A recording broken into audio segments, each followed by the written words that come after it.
Given that I'll be the primary inhabitant of our new abode, it only makes sense that the largest room becomes mine, she declared confidently.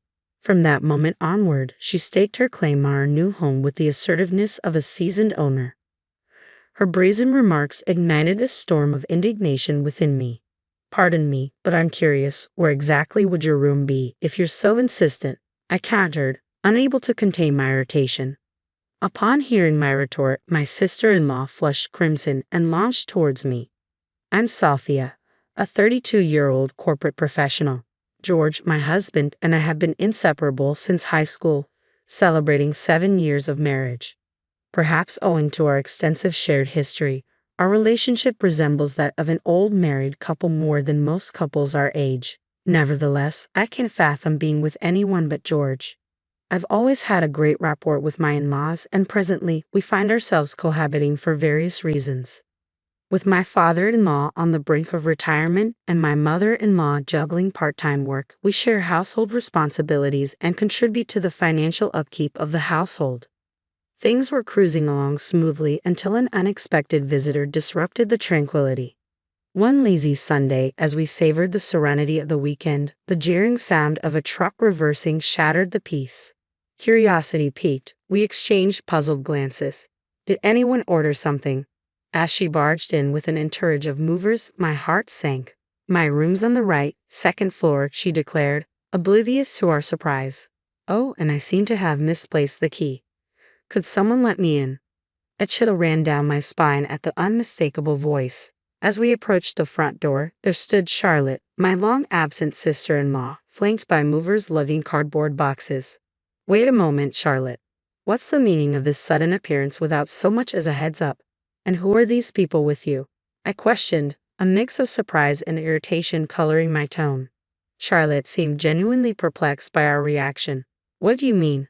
I quit my job and found myself jobless, so I'm moving back home. Since it's my parents' house, I didn't think it necessary to inform you guys beforehand.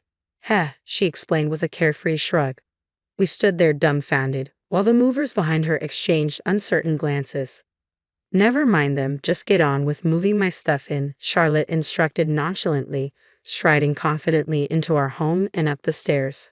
Ha, my old room's been turned into a storage space. Get this stuff out of here. Her sharp voice echoed from the second floor, leaving us bewildered. What do we do now? I turned to my husband and in-laws, their expressions mirroring my own frustration. Let's hear her out first and then figure out a plan to get her to leave. Given her stubborn nature, she won't budge if we simply ask her to, my father-in-law suggested wearily, his demeanor suddenly aged. Reluctantly, we piled Charlotte's belongings in the hallway, buying time as we deliberated our next steps. Charlotte's petulant expression was all too familiar, her sulking demeanor grating on my nerves. Oh, and why are George and his wife here? Are you guys crashing with mom and dad because you're broke or something? She jabbed, her words a sharp reminder of her tactlessness. Charlotte's derisive snort dredged up a flood of unpleasant memories. She was 2 years my junior, yet my disdain for her stretched back to her high school days. Our shared alma mater was the source of our initial acquaintance. I vividly recalled Charlotte's audacious approach during our student years. You're George's girlfriend, right? Well, since I'm your sister-in-law, why not lend me some money? She had brazenly demanded. From that very first encounter, she had shown a blatant disregard for boundaries, addressing me disrespectfully despite my seniority.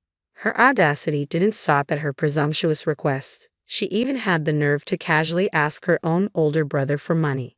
My response was immediate and firm. Absolutely not. Though she bore the title of my boyfriend's sister, I refused to indulge her entitled behavior. Charlotte's reaction to my refusal was predictably disdainful. Geez, you're so stingy, she retorted, her words dripping with disdain. Damn, she shot me a disdainful glance before striding away. You're the crazy one here. That encounter marked my unsettling introduction to my sister-in-law, Charlotte. As it turned out, her behavior towards her own family was even more troubling, a fact my in-laws had been grappling with for quite some time. Her tumultuous history in school was a constant source of concern, prompting frequent summons for her beleaguered parents. Even after graduating, Charlotte remained adrift, her days characterized by idleness and mischief. At our wedding, her antics reached a new low. Her excessive drinking led to a state of inebriation, during which she shamelessly flirted with any man who caught her eye. And as if that weren't enough, she took it upon herself to critique my bridal attire with a pointed, mocking remark. "That dress doesn't suit you one bit," she jeered, followed by a burst of laughter. It was a moment I'd sooner forget. Following her disruptive behavior that day, Charlotte's relationship with her own family deteriorated to the brink of estrangement. Her departure, fueled by anger, left a bitter aftertaste, yet to everyone's astonishment, she resurfaced years later as though nothing had transpired, leaving our family utterly bewildered. "It's because our lease at the old apartment was up, but our new house isn't ready yet, so Dad graciously let us stay here," George clarified, casting a fond glance at Charlotte. "You're building a house, George." "Impressive," Charlotte remarked, her tone laced with sarcasm. "When George and Sophia's new house is ready, we'll be moving out too, Charlotte," my mother-in-law stated icily. "How can you be so heartless toward a daughter who's just endured a breakup and is jobless? Is that how you define motherhood?" "Moving into George's new house signifies a fresh start for us," my father-in-law added, his voice tinged with resolve. "You've always favored George over me," Charlotte shot back at her parents, her footsteps heavy as she stormed up the stairs and out of sight. According to Charlotte, she had experienced a breakup, lost her way, and found herself returning home in search of solace. Since that day, Charlotte's presence shattered the tranquility of our family life. Our lifestyles clashed on multiple fronts. Her late-night, boisterous phone conversations with friends often sparked heated arguments between her and George. Despite shirking any household responsibilities, Charlotte never hesitated to voice her culinary preferences. "Fish? I hate them. Too many pesky bones. Can't you whip up some meatloaf instead?" she'd interject. Fed up with her intrusion, I finally confronted Charlotte. "If you crave meatloaf, kindly prepare it yourself or perhaps contribute to the household expenses. How does that sound?" Charlotte's perpetual attitude towards me only exacerbated the tension. My disdain for her ran deep, so I maintained a formal demeanor whenever interacting with her, a subtle reminder that I wasn't one of her casual acquaintances. Yet she persisted in addressing me only as "Hey" or "George's wife." In response, I resolved to reciprocate by addressing her solely as "Hey." Fully aware of her aversion to fish, I confronted her about her lack of contribution to household expenses. "Why should I chip in for my own living expenses? You're nothing but a leech, surviving off George's earnings and my family's support. Don't act so entitled." Charlotte's audacity left me speechless. "Seriously, is that how you perceive it? And how's the job search and apartment hunt going?"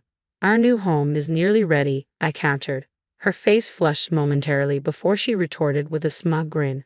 "Don't worry, I've got it all figured out," her tone dripping with self-satisfaction. In the midst of our heated exchange, my mother-in-law, Susan, appeared visibly concerned. "Sophia, dear, I'm truly sorry if Charlotte is causing you distress. Are you all right?" she inquired, her worry evident in her voice. Dealing with Charlotte had taken its toll on everyone, her stubbornness making it nearly impossible to reason with her. "I'm all right, Susan, but you should take a break too. It seems like Charlotte has gotten the wrong end of the stick." "Is everything all right?" I asked, concern evident in my voice. Susan's response was a heavy sigh. "Even her father and I can't get through to her. She just barricades herself in her room and tells us to stop badgering her. I sometimes wonder if she'd emerge if we set off a bug bomb," Susan quipped, eliciting a chuckle from me. After days of anticipation, our dream home was finally complete. George and I had poured our hearts and souls into saving for the down payment, and now the kitchen bore my personal touch, while the bathroom had been transformed into a haven for my husband's love of long baths. It truly was our dream abode. As we immersed ourselves in the joy of unpacking and settling in, the doorbell interrupted our reverie. Expecting George's parents, I glanced at the monitor to find Charlotte tagging along. I really don't want her invading our new space," I muttered, unable to suppress a grimace. Charlotte swaggered into our freshly minted abode, her demeanor oozing with arrogance. "George really outdid himself. This place is quite spacious. Nothing beats a brand new home," she proclaimed boldly. She proceeded to fling open doors to various rooms without so much as a "by your leave." My irritation reached its peak, and I was on the verge of giving her a piece of my mind when George's father intervened. "Hey, that's impolite," he scolded her sternly. Unfazed, Charlotte pouted and retorted, "What's the big deal? This is going to be my place now, isn't it?" George wasted no time in shutting down her presumptuousness. Cut the nonsense. You don't have a room here, do you? He snapped. But Charlotte persisted, undeterred by George's firm tone. If my parents are moving in here, then technically, this becomes their house, right? So I do have a right to be here, she argued brazenly. We stood there, dumbfounded by her audacity. It became painfully clear that Charlotte had been eyeing our home as her own from the very beginning. Furthermore, she boldly asserted, since I'll be the one spending the most time at home, the largest room here belongs to me. Charlotte's audacious declaration triggered something within me. Your room? I echoed incredulously. Let's see, shall we? With a calm demeanor, I gestured towards the storage shed outside, typically reserved for garden tools.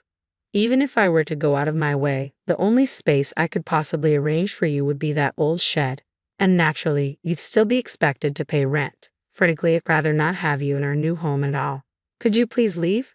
Charlotte's face flushed crimson upon hearing my words. Are you serious? She exclaimed, making a move toward me. Fortunately, my husband George intervened swiftly. That's enough, Charlotte, he interjected firmly. Stop causing unnecessary trouble. In stark contrast to his sister's tumultuous nature, George remained composed and level-headed. The only one he'd ever raise his voice against is this woman, Charlotte, who never seems to have any respect for her older brother, George retorted firmly. As our father-in-law's authoritative voice boomed down, even Charlotte fell silent. Charlotte, cut the theatrics and listen up. We're not moving in here, and you need to come to terms with the fact that our old home is gone, George asserted. I couldn't help but stifle a chuckle as I glanced at Charlotte, whose expression resembled that of a startled deer caught in headlights. From the outset, Charlotte seemed to assume that George and I, along with her parents, would continue living together in our new abode. However, that wasn't the case. We had been informed some time ago that our parents were planning to sell the family home and relocate to the countryside.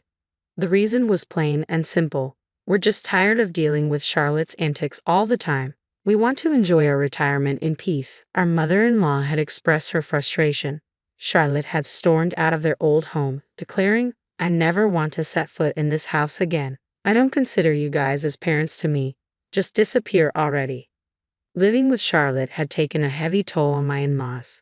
Her volatile temperament had led to numerous conflicts, some of which even resulted in legal disputes.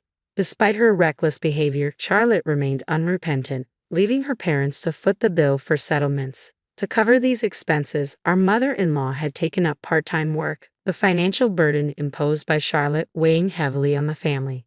George and I had done our best to support them, striving to maintain some semblance of peace in our lives amidst the chaos.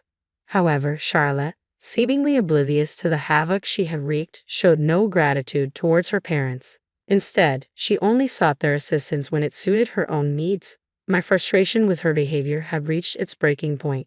Then I'll just move into your new house with you guys, or I'll end up on the streets, Charlotte finally admitted, a hint of panic evident in her voice as she confronted the truth. Enough, Charlotte. The answer is a resounding no. We've tried to reason with you countless times, but you've refused to listen. Did you honestly believe we overlook everything simply because we're your parents? We're not immune to hurt, Charlotte. We have emotions too. And let's not forget your own words. You guys are no parents of mine. Just disappear already. Our mother-in-law's tone was icy as she addressed Charlotte, whose expression betrayed a mix of shock and realization. Observing Charlotte's crumbling facade, George and I exchanged a knowing glance. Dad, Charlotte's return wasn't prompted by heartbreak or job loss. Sophia and I are fully aware of the truth, George asserted, causing Charlotte to visibly pale. In reality, Charlotte was involved with a married colleague, he continued. She knew about his marital status but chose to continue the affair nonetheless. And when his wife discovered the truth, the affair imploded.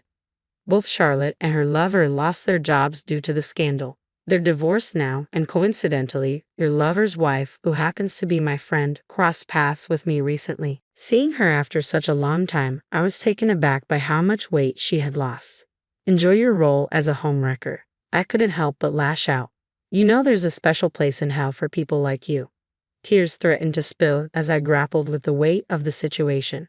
My husband and I had discussed it, but we hadn't broached the topic with my in-laws yet. We were afraid of upsetting them. No, it's not like that. I fell in love with him, and I couldn't help it. Charlotte defended herself with the same tired excuses that cheaters often use, her gaze chillingly indifferent. Glancing at my in-laws, I could see the fury in their eyes. Without a word, they swiftly escorted Charlotte back to their home. Later, my in-laws informed me that my sister-in-law had resorted to doing household chores in a desperate attempt to gain their approval for moving into their new home. However, their sentiments remained unchanged. "Pack your things and leave," my father-in-law repeated like a broken record. "Why?" "I've been working hard around the house. I've been doing laundry and vacuuming. What more do you want?" Charlotte finally erupted. "There's nothing special about what you're doing. It's basic self-care. Did you expect to be praised for that?" "You're an adult," my mother-in-law retorted sharply. My sister-in-law blushed, adding a layer of embarrassment to her already wounded pride. "I already made my will. All inheritance will go to George. There isn't much left because of you. You've been written out of the will. It's likely to be approved by the court," my father-in-law declared, leaving my sister-in-law visibly stunned. As my in-law's moving day approached, coinciding with my father-in-law's retirement, my sister-in-law had drastically downsized her possessions to just one suitcase. According to my mother-in-law, she had sold off most of her belongings for cash. As we bid farewell to my in-laws and turned to head back to her car, my sister-in-law inexplicably followed us. "What's the matter?" I asked, puzzled by her presence. "I have nowhere else to go," she admitted, her voice breaking. "Please, I want to live in your house too. I'll take the small room." But more than her plea, it was the term "sis" that sent shivers down my spine. I glanced at George, and it was clear he shared my sentiments. "Hell no, live with us. Not in your wildest dreams," he retorted bluntly as we made our way to the car and drove off without a second thought. A few days later, while enjoying a quiet day at home, the doorbell interrupted our peace. Seeing the figure on the other side, we both let out a resigned sigh. "Stop bothering us. Do you want us to call the cops?" I warned as I opened the door, only to find my sister-in-law standing there, her desperation evident as she knelt before me. "Please let me stay. I've been bouncing between hotel rooms and odd jobs, but I can't keep living like this," she pleaded. My husband and I were taken aback by the depths of her self-imposed predicament. "I don't care. We're not family anymore," I asserted, attempting to close the door. However, she clung to it stubbornly. "Just give me some money. I've maxed out my credit cards, assuming my parents would bail me out again. And I have alimony to pay, you know. If your friend is really friends with my lover's wife, maybe she could help negotiate a lower payment for me," she implored. We had no desire to engage with her, but her audacious selfishness pushed me over the edge. "Don't push me. I've never encountered someone as despicable as you. Stay away from me. I never want to see your face again," I snapped. Despite her insistence, she refused to leave. Suddenly, her face drained of color as she noticed our dogs barking from inside the house. "Wait, you have a dog?" she questioned, taken aback. We had adopted one of the 3 puppies from my parents' dog. "Would you like to see it?" I offered.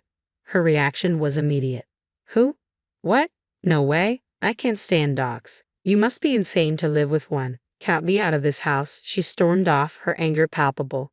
To be honest, my sister-in-law harbors a deep aversion to dogs. According to George, a childhood incident where a large dog playfully chased her left her traumatized, instilling a lasting fear and dislike for dogs.